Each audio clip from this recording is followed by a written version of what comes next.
Welcome to Seeking Numina, the Sacred Places podcast. I'm your host, Elise Wells, and today I'm joined by Jessica Howard, the author of The Art of Lithomancy, to talk about stones.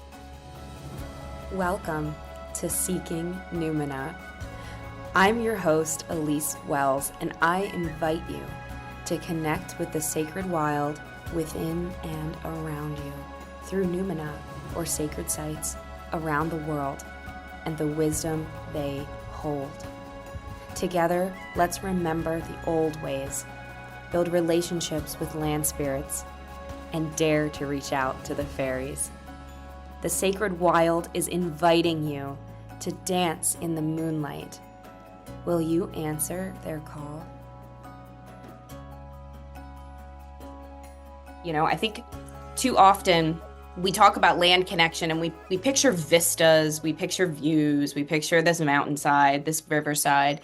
But really, the opportunity to work with the stone of the land, really work with it. And not just the way people think of crystals either. I mean, shale, I mean, granite, the stone that is prevalent in our lives, that the real foundation, no pun intended, of our lives that we can connect with. And lithomancy is a really underutilized divination practice. And in your book, you kind of go into why as well, which is there's not really a lot of guides out there. And this book, if you're watching on YouTube, you'll see it. It's very accessible. It is not meant to be a tome that you have to cart through in order to pick up the practice. Like you pick it up right away, and this becomes a reference to keep going back to, which we need. We need so desperately in the great pagan sphere of literature. So I'm very glad you wrote the book, and I'm excited to have you on the show. Oh, thank you very much. Yeah, it's good to be here. And I'll introduce you a little bit for the listeners here. Jessica Howard has been a practicing witch for over 20 years. Her craft is an eclectic mixture of Celtic, water, green, and kitchen witchcraft. You can learn more at thecottagemystic.com or on Instagram at thecottagemysticwitch. So I would love to ask you first to talk to what lithomancy is, in case listeners have never heard of it. What is this practice? Yeah, so lithomancy is a form of divination, and it's essentially divination with stones. It can be crystals, it can be just regular stones that you find on the sidewalk. You can even kind of include little charms and things, but ultimately it is divination with stones. And essentially, the premise is that you have a set of stones, and each stone has a particular meaning, and then you kind of use that and you cast them and you interpret your reading based on kind of the meanings of the stones and how they all align, but also kind of patterns and shapes that the stones form. So you kind of combine these to create your reading. So yeah, as you mentioned, there's really not much known about lithomancy. You'll find if you just kind of do a basic Google search that, some people say lithomancy was practiced in the British Isles from the 13th century, but we really don't have any evidence for that. There's always been in kind of myths, especially Roman myth stories about stones talking to people and making predictions, war, kind of, that sort of thing, but not quite in the same way that we use lithomancy today. So yeah, there's always been a bit of a, I suppose, kind of myth and legend around stones being able to divine the future. But yes, so lithomancy is essentially kind of using stones to divine the future. And is there a particular material of stone that lends itself to lithomancy in different ways? Or like if somebody's building their lithomancy set, would there be types of earth that they would want to connect with particularly? It's completely up to you. So when creating your lithomancy set, as I said, you assign a meaning to each stone. And one of the things that I think is really interesting is kind of what comes first. And I do try and tackle this in the book. Like, is it you pick a meaning and then you pick a stone, or do you pick a stone and then you let the stone kind of tell you the meaning? Because I've had it in a few instances where I've kind of said, right, okay, in my set, I want one stone to represent relationships. I want one stone to represent courage, for example. And I always kind of recommend meditating with each stone to try and kind of imbue that intention and that meaning into it. But there have been times where I've been meditating with a stone and let's say, oh, okay, I want this stone to represent love. And I've been meditating with it. And I just keep getting the word, I don't know, courage or something in my head. And in that instance, it's like the stone is kind of speaking to you and saying, oh, actually, no, I represent this. I'm more aligned with this, which is a really kind of powerful experience because it really shows that you're getting attuned with your stones. So I suppose in terms of specific types of stones or specific materials that it's made out of, I think you possibly could kind of say, oh, okay, I want this particular stone to represent, I don't know, maybe something you could go for. I'd like a particular stone to represent impermanence, or perhaps, things shifting, changing, moving on. You could potentially use a piece of chalk because chalk is quite brittle. You can kind of, chip away at it. But then you may decide, once you're meditating with that piece of chalk, it may actually go, actually, well, said something else. So yeah, it's kind of a two-way street. I would always recommend trying to kind of build your set around a theme and then picking your messages and then trying to find stones that do correspond with that message.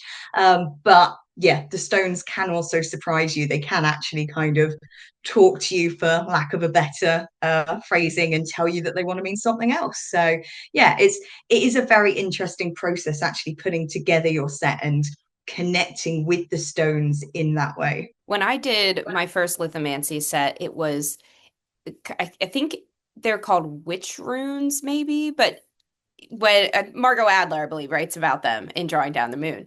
And I was too prescriptive to my stones. I picked out the stones first. I was living in the city at the time, so I used stones I already had. I didn't go out to get them, which was my first mistake. And I also, so these stones had existed for multiple purposes before. So they weren't Yeah. really like just for this. So they were kind of muddied in their intention, I think. And I also didn't ask the stones. I decided, oh, this one looks a little like Saturn. So I'm going to make that, and it really didn't land for me. I wanted it to, but the readings felt hard to understand. And so I put it aside for a long time. And then when I started again, I still don't have a deep lithomancy practice. I don't have a set actually in this country that I work with. But in Greece, I have a few stones that came to me on my path in connection to deities that I was working with. So one was actually a seashell. So it's not a stone at all, but it's a seashell from Aphrodite. When I did this beautiful journey with her, I came out of it. I was on a beach and there was this pink seashell. To this day, I've never found a pink seashell at that beach again. So that's part of it. And so now I use that set as like input from the divine. Like, who should I go to for this? What do I need to lean on right now? So if Aphrodite comes close to my personal stone, and for those listening, when you have your set, you can have the option to put a stone in your set that represents you. So when you read, that stone sort of becomes the nexus point for what the other stones relate, how they relate to you. So if Aphrodite shows up next to me in this reading, I would be like, okay, I need to approach this situation with love. If Athena shows up, then I know, oh, okay, this actually needs to be, I need to be a little tough love here. I need to have strategy in the approach to this conversation. It was very intuitive, though. These stones started to be collected, they're sitting there on my altar, and I was like, maybe this is something I could engage with. Were there surprising applications of lithomancy like that came through for you in your study of them? Yeah, like I really love that idea as well. That's such a neat idea. I'm actually in the process at the minute of creating a new lithomancy set. So I live near the River Thames in London, which is kind of one of the biggest rivers in the UK. So I live quite near that, and so I've gone kind of for I suppose spiritual walks and collected stones from the Thames, and I'm using that to create a set to help me kind of connect with the energies of the Thames and the deities there, which is yeah, and that also includes shells, so you can include shells as well as stones and things. So yeah, it's a really cool idea. Yeah, I think it can be very surprising in that. So one of the things that I came up with isn't quite the right word, but I have a set that I created to help me with energy healing. So I'm quite interested in energy healing as well. That's quite a big part of my path. And I created a set which incorporates, so there's a stone for each chakra, and then a stone to represent each of the four elements, and then kind of combining them to help me see kind of where I need to work on my energy, where there's blockages, what I might need to focus on.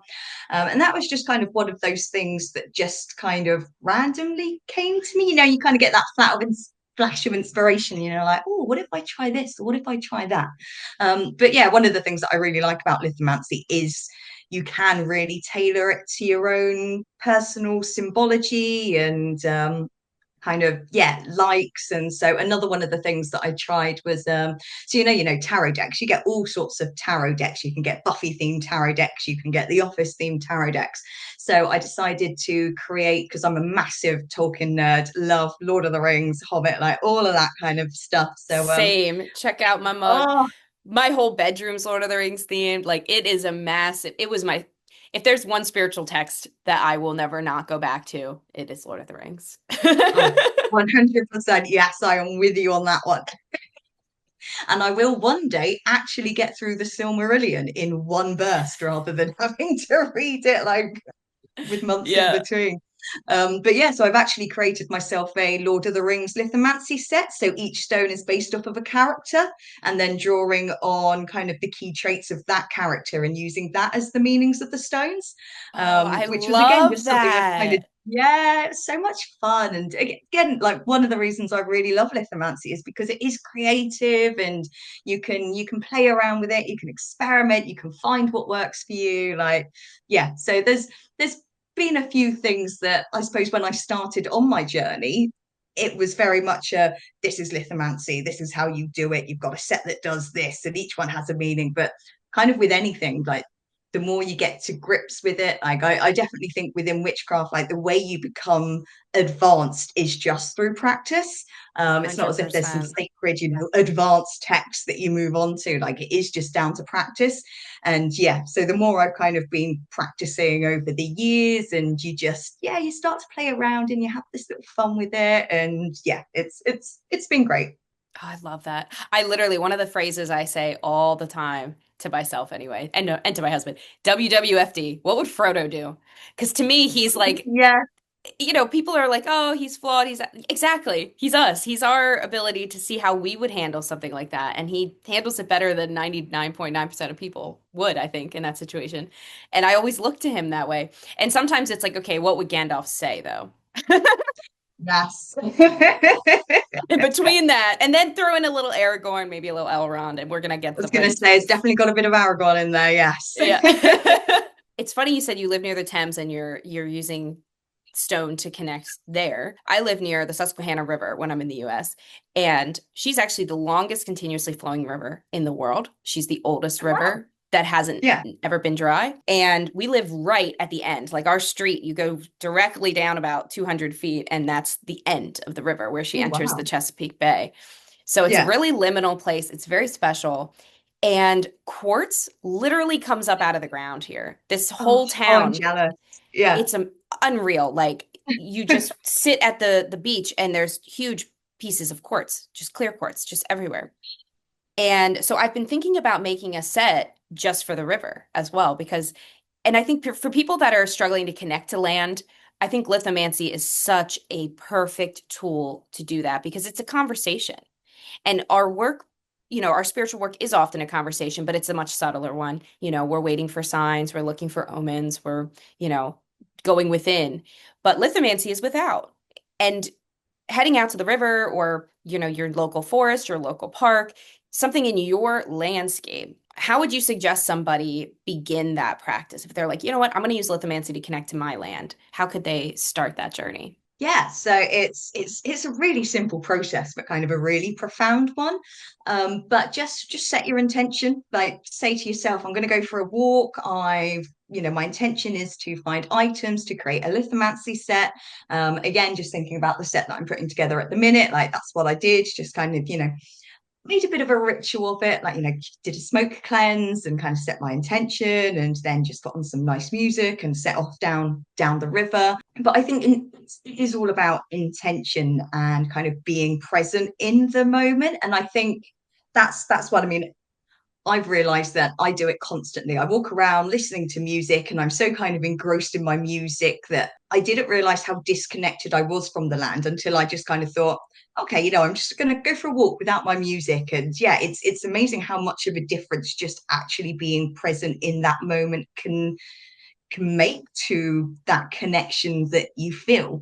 So yeah, kind of go for a walk with that intention in mind. Make sure that you're really present in the moment, and you're just focusing on the land. I mean, you're looking for stones and things anyway, so that kind of forces your focus to be on the land, but also kind of just open your mind. So don't kind of think, right, I want to find a red stone, I want to find a green stone, I want to find this shell. Like just kind of let your mind be open and see what the land has to offer. So I mean, the set that it's down there, hence why I keep kind of looking in that direction.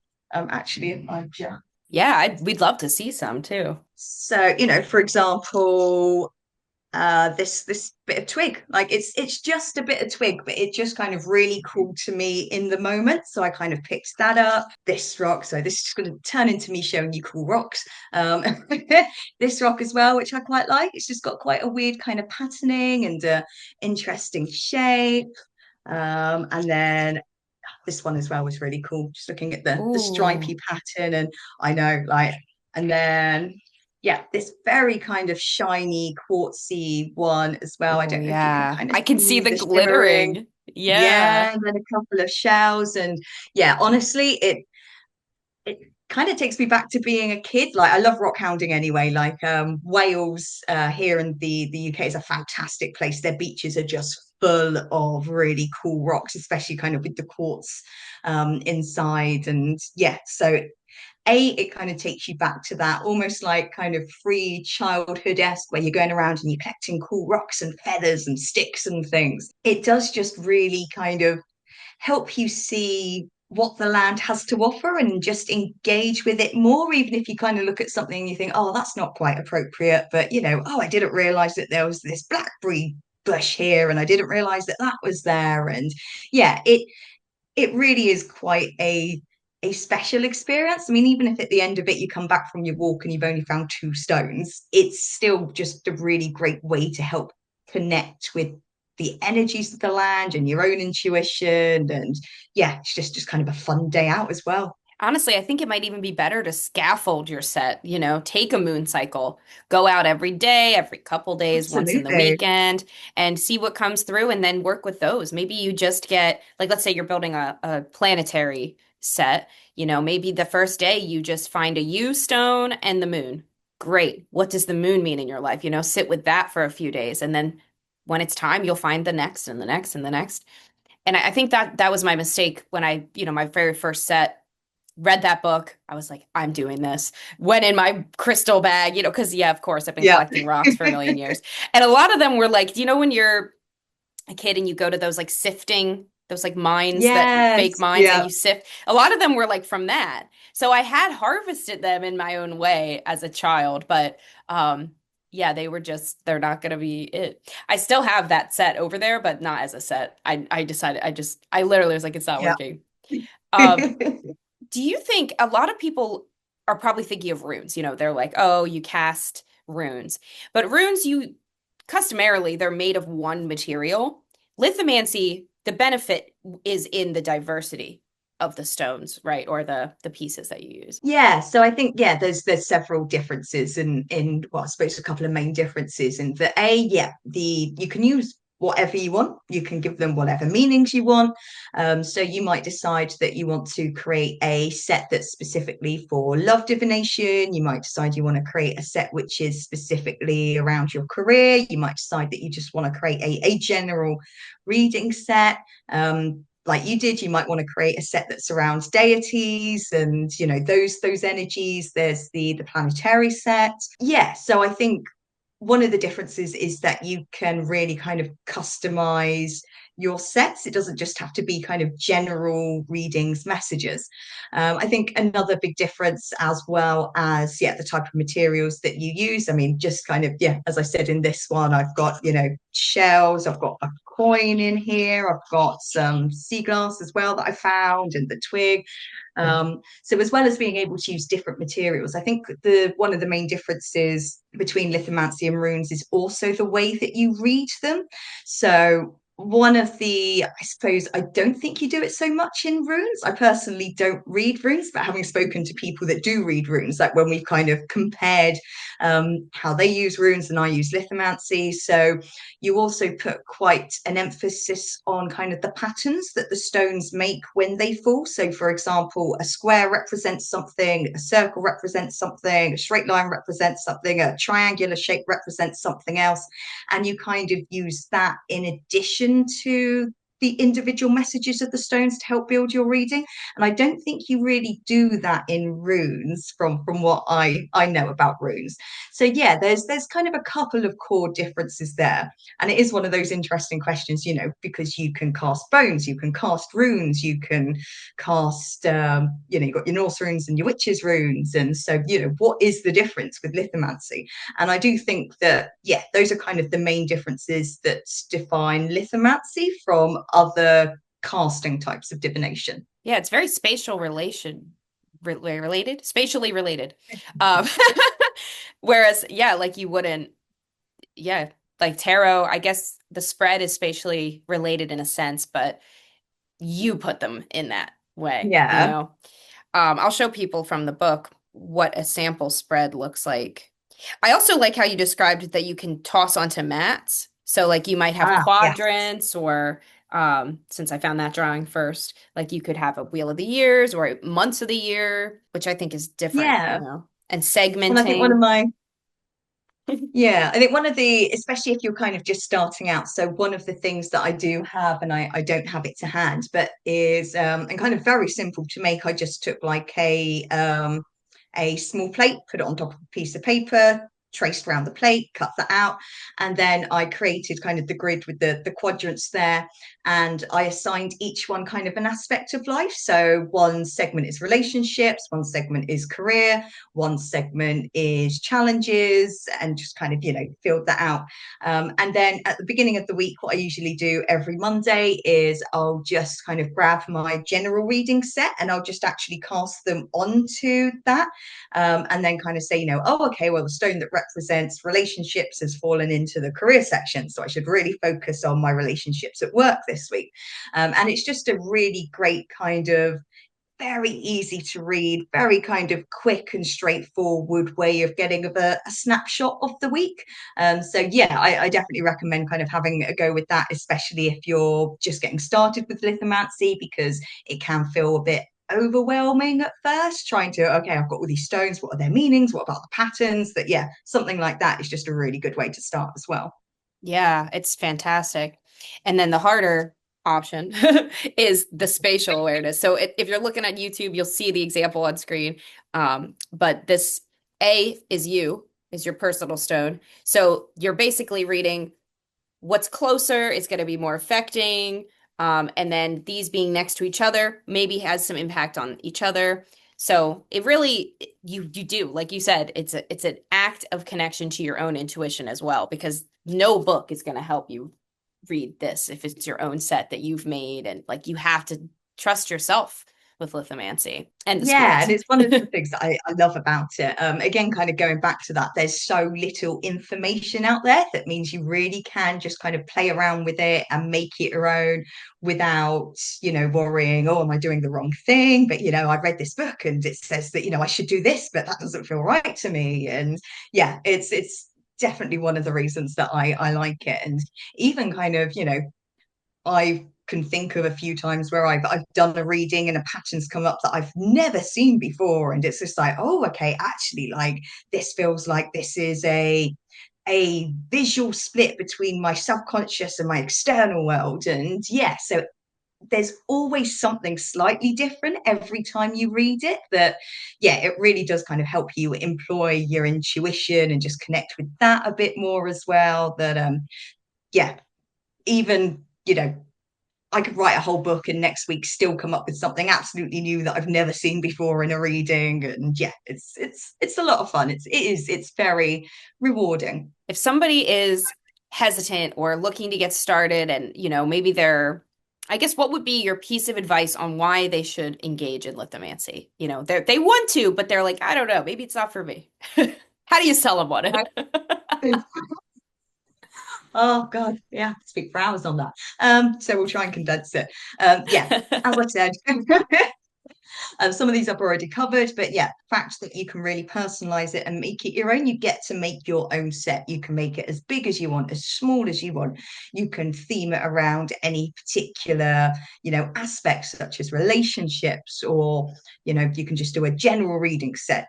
You can, if you just want to start out, if you just want to give it a go, you can do a yes no set. So very, very simple. You have your personal stone, and then you have one stone for yes and one stone for no.